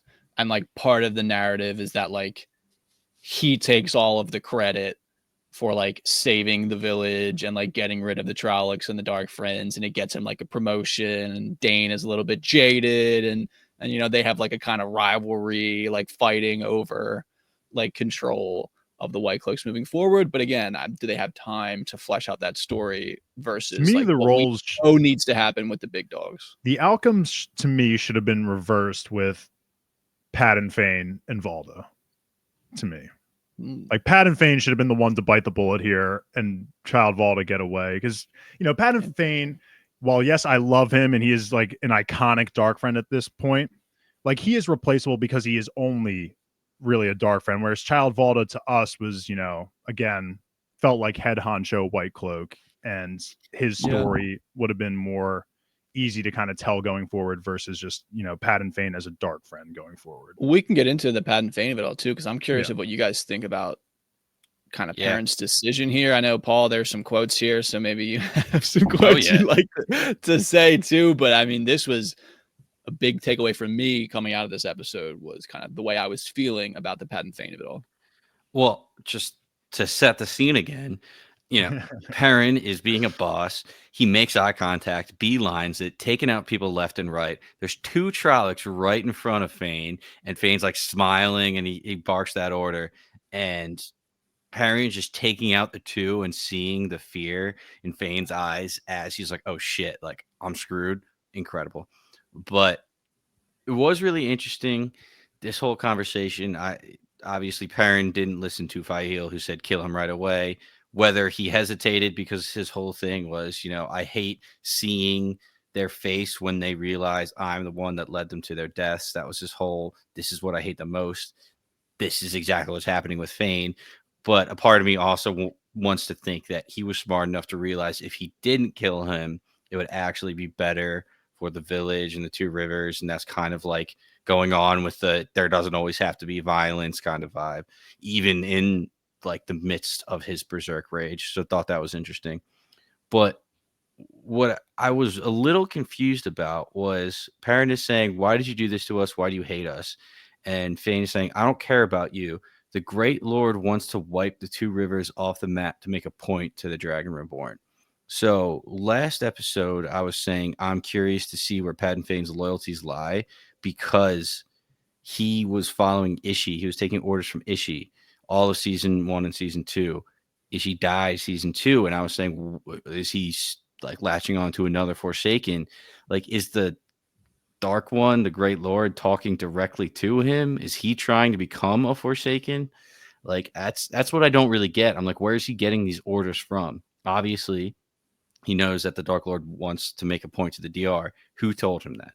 That's what I want to figure out, because the last conversation we had with when all the Forsaken were gathering, Lanfear, Samael, Robin, they said the Dark Lord hasn't spoken to any of them. And, we said maybe they're still mourning Ishii, but is he now talking? Is he giving orders? Because that's fucking huge. And, the finale is next episode. So I'm really, really, really hoping we get a little bit more about the Dark One. Who's calling the shots? The Forsaken are obviously wild cards, but they all serve one master. So I want to get a little bit more about that and what's going on there. So that was my big takeaway about Padan Fain. But as of right now, he can just run away. And he took, like, him barking the orders at the Trollocs to come back. That looked and sounded so good. Yeah. Just this weird animalistic language, and he's telling them to get back, and everybody cheering when they're all going. The White Cloaks chasing them out. It was a great scene there. I thought the Trolloc actors like shimmying between all the obstacles on the way out was just like so funny to me. Ooh, Not even in a bad way of like, it's just like breaking my suspense of belief, but it just like was so obviously like guys in some suits like trying to like get around all of the obstacles, and it just made me laugh. One of those moments that just takes you out of it a little bit. Yeah, I mean, it was fine. I was already thinking in my head because the deal of it all felt odd. Although I was pissed. I was fucking pissed. Yeah, I think the aspect of it that's like Perrin, both a naivete still about how the world really works and like the value of violence against dark friends, and that like Fain isn't really a type of person to make a deal with, but also like you're saying, Paul, he's a good enough leader where he recognizes that like him getting the satisfaction of killing Padan Fain isn't more important than like even one more life on his side being lost, because they're going to keep fighting and fighting. So I think from that aspect, it works. It's just, I'm somewhat not incredibly confident about what they're doing with Padan Fain, if that makes sense. And again, that might be a function. This is another thing with this of if we had a couple more episodes this season, and if I would have liked to see more scenes of Fain, like kind of holding a little bit of sway over Dane and Valda, of like him like kind of like nudging his way into like decision making and like things like that, I think would have been really nice to see. Because like in the books, he's kind of just like slimy little guy that shows up and is like, wow, I think that we should do this. Like, okay. And sometimes it works out because he has the Dark Fins and the Trollocs, so they help things that he wants to do end up working out. And they're like, oh, okay, this guy kind of fucking gets results. Like, this guy knows what he's doing. And, like he has such a bigger impact on the stuff in the books. And it just, yeah. And Dave, I'm sure I'm curious of what your kind of issue is with the deal, because it might be similar of like, it just feels crazy that Perrin had him with a knife to his throat, basically. And yeah, it goes into what you're saying that I was a big advocate of Padan Fain season 1, obviously not so much anymore, but I'm with you that his character is a little confusing to me going forward. I still think that, if Valda's outcome and Padan Fain's outcome switched, I would have been much more happy with the situation. I still think the episode itself was amazing and was an incredible episode. Looking back and discussing all this through, that'd be my only, I think, argument that I'd make that they should have done. But it's just Padan Fain's character going forward is definitely interesting. I understand. And this kind of ties in again where I was saying that Perrin is somehow walking the way of the leaf while also being, a murderer. But here he's making that decisive decision to not take a life here. And, I'm sure if Hila was watching in the background, after watching her son kill someone, she'd be like, this is good stuff.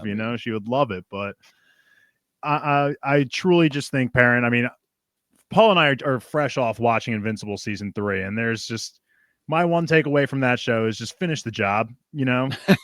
Don't let these people present an opportunity to come back and be a even bigger thorn in your side. I mean, I get that Perrin made the threat of, if you come back, I'll definitely finish the job. But at the same time, Padan Fain is getting away right now, and if he does come back, you're only going to kick yourself for not having finished him right here. It's just Invincible was just fresh in my head. Yeah. And I'm watching, I'm like, just finish the job, man. It's just so easy. Padan Fain, all these Trollocs would just disperse, I guess, or they would be lost without their commander. It would just I wanted him to do it. I really wanted him, but I get it for his character that it was probably better that he didn't, but we'll see. Yeah, and part of me too thinks, as we talk about, like, the frustration's kind of the point of like Perrin is. And that's the frustration that Aram was feeling every single day in the Tinker Society, Yeah. Yeah. No, 100%. Okay. Is there anything else we want to talk about before we get to the next morning? Faile grabbing Perrin's beard to smooch a little bit because she's so tiny. I love it. That was something that was good for you specifically too. Yeah, I like he has sometimes you're picturing your biggest Perrin. I'm gonna say you picture yourself grabbing Butler's beard and just bringing her in for a kiss. Burn, Butler. You're not even here to defend yourself. Burn. That's perfect. I like how Perrin has that moment with the younger boy his name is Will Alcine. I'm pretty sure. I haven't actually looked at the X-ray for it, but just because Will Alcine is kind of a funny character in the books, of where he's the same age as everyone else, and he's just like thought about like super good looking, so all the girls like him. So it's like kind of a thing where like Perrin comes back and it's like the leader, and like the guy that's his age that like was super popular and all the girls liked him, like kind of has to follow Perrin's lead. But the show is never going to do that. I just like that they still put this scene in at the end. Okay. So the next morning, the first comment I have here is they cleaned those bodies out pretty quickly, but it's just some headlines here. We get the Cawthon girls have healed Alana. We have Egwene's mom is telling Aram he can stay. And then I think we can talk about those things before we want to talk about like the Perrin ending stuff. So those are just kind of two quick things. Not sure if there's comments there. Aram walking the opposite path of Perrin. That's all I'll say. Yeah. I'm just like getting whiplash with Alana, and is she okay? Oh no, my God, she's fatally injured. Wait, no, she's okay. Oh my God, she's got a huge Trolloc bolt through her chest. Wait, no, she's completely fine. Like I because the Cawthon sisters couldn't heal her, I thought it was going to be an issue going forward and like an actual plot point. But then like next scene, oh, she's fine. She's like chumming it up with Maksim and everything like that. So it's not really like a complaint because I don't know what else I want. It just feels like I'm getting whiplash between like now if an Aes Sedai gets like dismembered, I'm gonna be like, oh, okay, like can anybody even touch the one power around here? Because if they can even sniff it, we should be good. Yeah, it was. I would say whiplash is the perfect term for that. I'm also interested. So this will probably be the last we see of all of the characters that are in this episode, just because it felt like a very final closing of their chapter for season 3.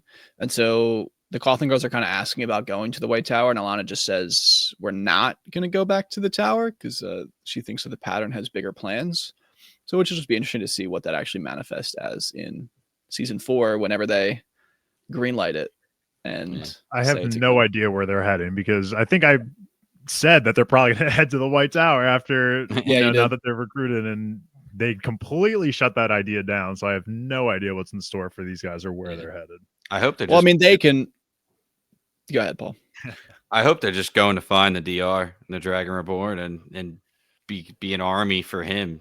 I guess now that I'm thinking about it, I mean, Maksim did his job. Maybe now we can start focusing a little bit on that Leandrin revenge, maybe make our way over that direction and kind of provide some support. Maybe we'll see, because we also are aware that the Reds are going after the false dragon, so maybe they kind of link up with the Reds somehow, or come across them. We'll see how that plays out, but yeah, no idea.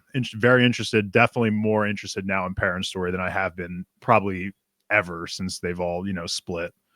Oh, makes sense after we get a whole spotlight episode for him. Yeah. And then Dave, you kind of mentioned your Aram stuff, but Paul, just kind of curious of, it seems like maybe he's going to stay in the Two Rivers.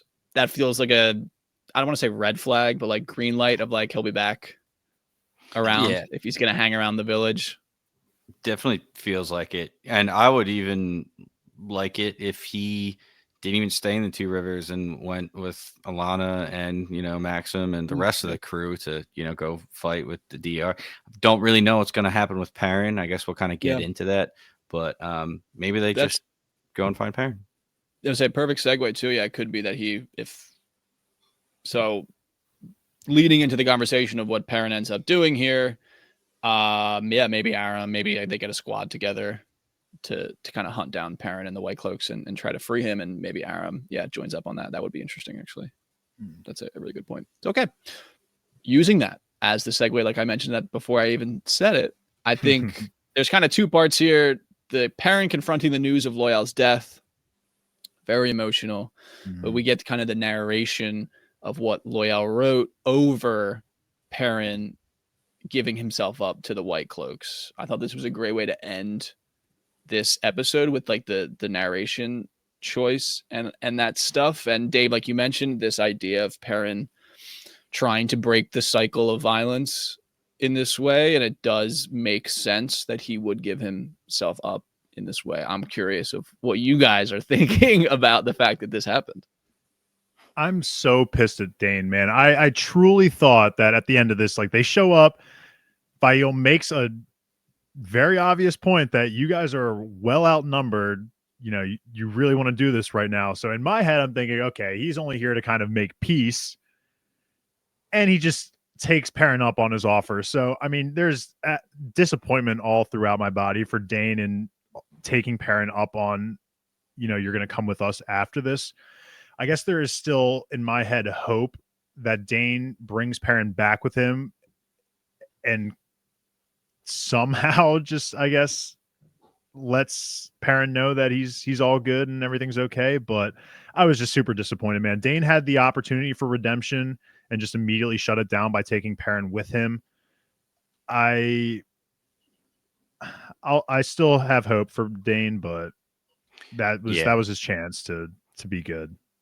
I was bummed out, to say the least, because after, like you were saying, after everything happened, I was like, for sure, oh, Dane's just gonna be like, oh, I'm here to take you in, and then Perrin's gonna offer himself up, and Dane's gonna be like, I just wanted to see if you would do it or not. Yeah, Like, you're a right. good Yes. guy.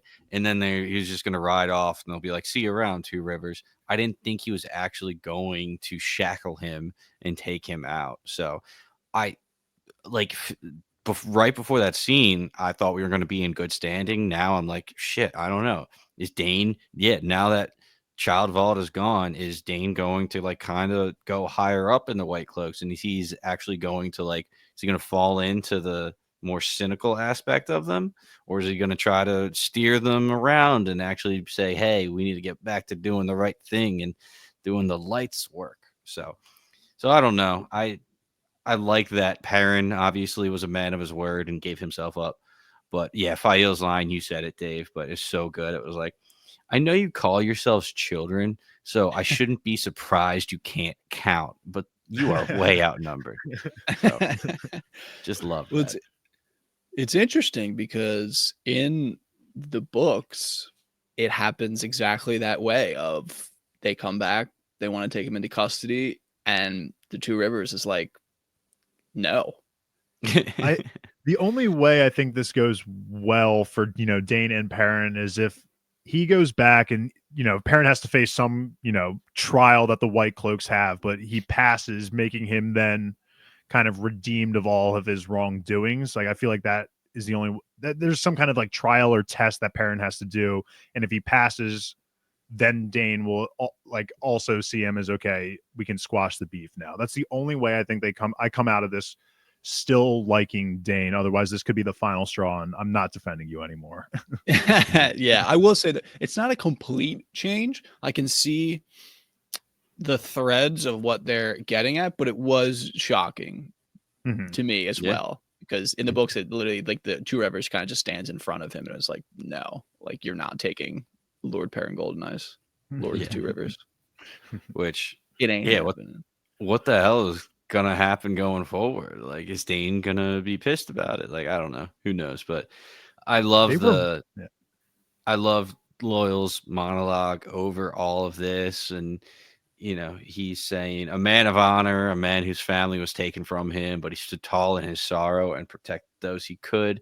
Perrin Abara, my friend. And that was only the second half. I held the whole first half written down, but The we Red all Eagle saw has it. We now don't- become a wolf. Come on. Yeah. Missed the So best good. part of it. Yeah, that honestly was like the best part. Talking about Yeah. like the king of Manetheren, right, has now been Yeah. replaced. So Yeah. really great. And the whole town just, hail Perrin Goldeneyes, Lord of the Two Rivers. Like, so Yeah. Yeah, love that. That was hype. That was definitely hype for sure. Yeah. My city loves me. I have like this list that I wrote of kind of things I took issue with. And that one, is just like I hate leaving the episode feeling slightly concerned about the direction of Perrin's story. Mhm. yeah. And that's after kind all of that. how I feel. Yeah. But we'll see. I don't think it's like I mentioned there. I see We part of felt the this way vision. before in the past. We felt this way before in the past. Yeah, that's what's like this season has done such a good job of like assuaging all of those fears that I have. But But now we're in my ending it. opinion, season 1 finale and season 2 finale are some of my least favorite episodes. Mhm. And so I'm getting a little nervous that like they're gonna maybe struggle. Wow, that was like a southern accent on maybe, but they're gonna maybe Maybe. struggle again to end the season.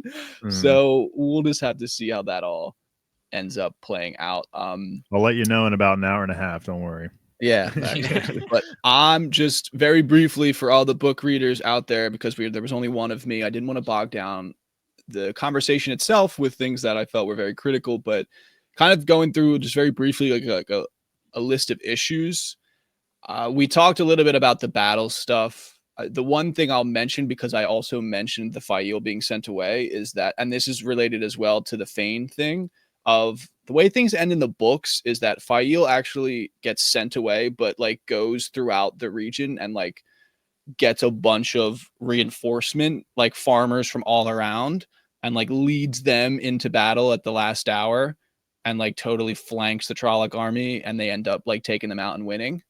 Nice. And so like that doesn't happen here. So I guess like they had to change the way that the battle ends, because they had Fain literally in the village, like in the close quarters, and they can't really wipe out everyone. So I kind of get that. It just Mhm. it's weird because I like what they did with Faile, but the change of all of the battle stuff, I think, led to some potential issues that we all kind of expressed throughout this. I think that I've talked about the other things about Perrin kind of giving himself up, but the main issue, or not, that's a lie, but one of the big issues I have here is the Lord Luke of it all. Felt like a tease. I just don't know what they're going to do with that. There's really one huge aspect of Perrin's character that they have not touched at all, which is genuinely frustrating. I think I maybe get why, and I hope it comes around, and we'll talk about it when it does, or if it does, but just a disappointment from a parent stand, and I think most people will understand what I'm talking about there. And another one is based off of that quote that we just talked about with Loial, of where he says the term, a man whose family was taken from him but stood strong in his sorrow. I don't know if he's referencing his wife, because they told us earlier in the season that Rand's dad and Matt's dad got Perrin's family out. Yeah. Wait. Really good point. Right? So that's where I was confused there, because in the books, Padan Fain murders his whole family. Oh, wow. Like when he comes and he has influence over the White Cloaks, and he orders them all murdered for being dark friends because they're parents' family. Yeah. Mhm. And so they that's where I felt like, what? explicitly made it a point to say, oh, Matt's family got caught helping Perrin's family escape. So interesting. Yeah, Yeah. I guess I took it as like the wife, and because we've never actually seen parents, but you're right. That definitely is a weird thing that they would say there, unless they're also talking about how, the Two Rivers is his family and Matt's mom got killed, and the Yeah, That's a family is stretch, now, though, ain't it? and technically the family is taken away because they're not at the Two River. I don't know. It's a stretch. Trying to defend the boy Loial, but can't help you here. Say the line, Paul. That's a That's stretch. a fucking stretch. Queso. Queso. Oh, okay. There you go. There you go. I was like, what's the line? What's the fucking line? But that actually is the second to last kind of little gripe I had, which leads into this last gripe, is that we don't get Rand's dad and Matt's dad. They play a huge role in the books. They're fucking homies. They're trained. They know how to fight. Like they help like muster the troops and like train people and like organize the battle. So I understand probably it's like there's a lot of cooks in the kitchen for the show and they're trying to get all, the actors back and those things, but it is a little sad to not have Tam and Abel Cawthon. Thor, bro. Yeah. He's he's a pretty like high tier actor though, isn't he? Like I wonder what the budget to bring him on would have been, for this. That's great point though. That's like pissing me off, the fact that they don't even reference it either. Like, because you think Perrin would be here. It'd be like, where's my buddy's dad? And they do mention that they smuggled his family out, but see, those two things are related of where Loial's narrative sounds like Perrin's family died. Yeah. But then they told us that Matt and Rand's dad got them out. So they've made a point for Perrin's family not to die and by doing that, gave them an out on Tam and Matt's dad Abel not being there. And then they kind of went back on it slightly and I was just kind of confused all over the place. And it made me feel the whole of Matt and Rand's dad more because I was thinking about it now. I'm trying to bring it back to when Nynaeve went through the Trial of the Arches, and in the present day, she saw the two rivers and there was like a virus going around. They didn't say that Tam died, right? They showed him being sick, but I don't think he was they there. ever. Yeah. So that's weird. That just seems like a big, like, why wouldn't you even mention it kind of thing? Yeah. I just wish my heart of hearts wishes they were there. I'm sure it's mostly a logistical thing than anything else. And I don't want to end on a bad thing, so I also wrote a little list of things that I love. And I loved the Lord Goldeneyes and the banner of it all, of Perrin being like, stop.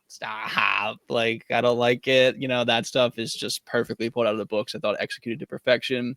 The women's circle in general, I thought that was great that they have them just being absolute badasses. And then Aram of it all, I thought it was perfect. The way that they like showed the cracks. We get the kind of watershed moment of him killing, and then it's like, okay, what is he going to do next? I like that. That's where we are with the character. And then lastly, literally everything with Perrin and Faile. It's just I get like almost emotional watching their relationship and them interact on the screen. Like it's just so fun. It's so great, and it's actually really hilarious that we mentioned the joke, Dave, about Butler's beard. Because I don't think I've ever told you this, but as I read the books, like Perrin and Faile to me always read as like you and Butler coded to me a little bit. Okay. And it's just like so funny, like watching them on screen too. And it's just like I just loved every second of it. I thought that they just adapted their relationship and the way that Perrin is as a character came off to me perfectly. And I just enjoyed the hell out of it. For sure. Can't wait to tell Emily that she's gonna. Emily, Butler's beard. We'll see what she says. And I guess I have to clarify there that you are Perrin in this situation. I was gonna say she'll be happy that she's Faile. She likes her. Yeah, there you go. There you go. Okay, I think MVP, LVP. Yes, let's get it, baby. I'll go last. How about that? Okay, I'll go first. My MVP, Perrin Ibarra. Lord Goldeneyes. I mean, just a savage. Everything that's good about Wheel of Time to me is summarized in Perrin Ibarra as a character. And LVP, I'm gonna say Child Valda. Way to go out sad. Way to just get dominated by a couple of children. Just a couple witches. You're just a footnote in the story now at this point. So adios. Yeah. All right, I'll follow that up. Again, just like last episode, a lot of MVPs that we could have here. I'll save Paul's. I think I know where Paul's heading with his MVP, so I'll save that one. I'll give it to Loial, since we probably won't be able to give it him, since more than likely we're not going to be able to give him another MVP vote, so I'll give it to him. And then my LVP is going to be Dane for all the reasons that we stated earlier. Oh, yeah. All right, so I thought I took the I thought I was, queuing you up for a nice easy MVP on who you've been gassing up this entire podcast. No, you definitely read it right. So when I was reacting to Loial, you saying MVP, I was reacting to you saying because we won't be able to have him as an MVP. I was like, oh God, I didn't even think about that. That's where I'll give it to. But yes, my MVP, the guy who I've been quoting this whole episode, is Maksim. Just a beast. He is in the heat of losing one of the people that he's loved, and he is still leading this village to the point to where they won. So he's an absolute beast. And then LVP, a little tough here. Like I want to say Padan Fain because he lost so easily, but I'm going to give it to that one woman that was fighting with the Trollocs where she was running up the shields, jumping right in the middle of his speech, and he just shoots her and takes her down because in her moment, she's like, I'm the main character. This is my moment. And Maksim's like, no, I am. So that chick is the LVP. I love that. That's actually a great choice there. And I guess some fun facts on the MVP LVP. So that is Maksim joins elite company of being one of 3 characters to get both an MVP and an LVP vote this season so far. The other 2 are Swan Sanche and Randall Thor. The only ones to double dip. And then Dane Bornhold. That's a pretty big list, though. That's a good list. Dane Bornhold right now leads the clubhouse with the most LVP votes of the season. That was his second. So we've been pretty spread out, but he right now leads the clubhouse. And then I guess a little fun back. Do you know who has the most MVPs of the season? It's 3. They have 3 votes. Elaine Turkan leads the clubhouse in MVP votes. That is hilarious and awesome. Okay. Actually, you know what? As I scroll through my notes app with all this stuff I'm tracking, I think this actually might be funny to put out there into the world. And Dave, you kind of mentioned it with your top characters.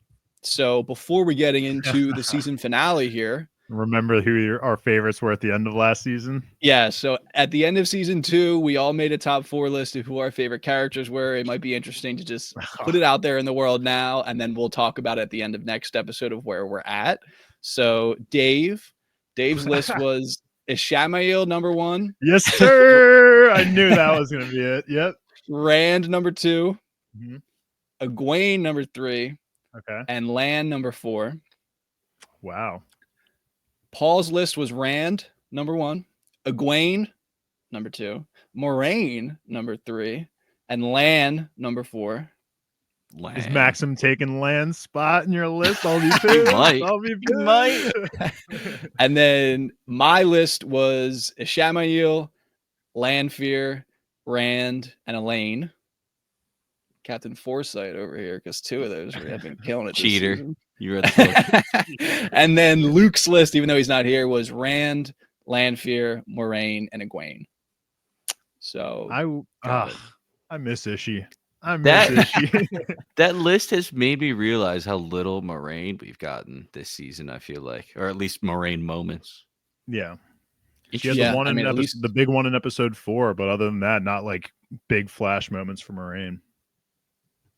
Yeah, she's been fairly, I hesitate to say one note, but it is kind of like this guardian, stressed out protector. She's been listening. Kind of. Yeah, that's true. That's what she said. She's been listening. Someone made a great comment on YouTube about when I said that and laughed. And it was like actually the reason why she said that. And I was like, that's so funny because that's a great point. And I literally took it purely comedically. So great way to end the episode by saying, keep the YouTube comments coming. I personally have been so slacking on responding to them. There's just been a lot of them. And sometimes I get a little overwhelmed. So I apologize. Keep overwhelming us. Yeah. Yeah. I like reading them. So we appreciate all the love and support that everyone's been showing. It's just been an absolute blast. I literally can't believe that the next recording we have is the finale and the season's over. I'm so depressed. This flew by. Yeah, so much fun doing this with you guys. Genuinely insane. But we got one more of these to go after this one. And for the last time this episode, we are Binge Empire, and thank you so much for listening. We walk the footsteps of our fathers. The trails blazed by our mothers. Knew that. They bought the land with their blood. Long ago. Long ago. ago. Sing of Manetherin.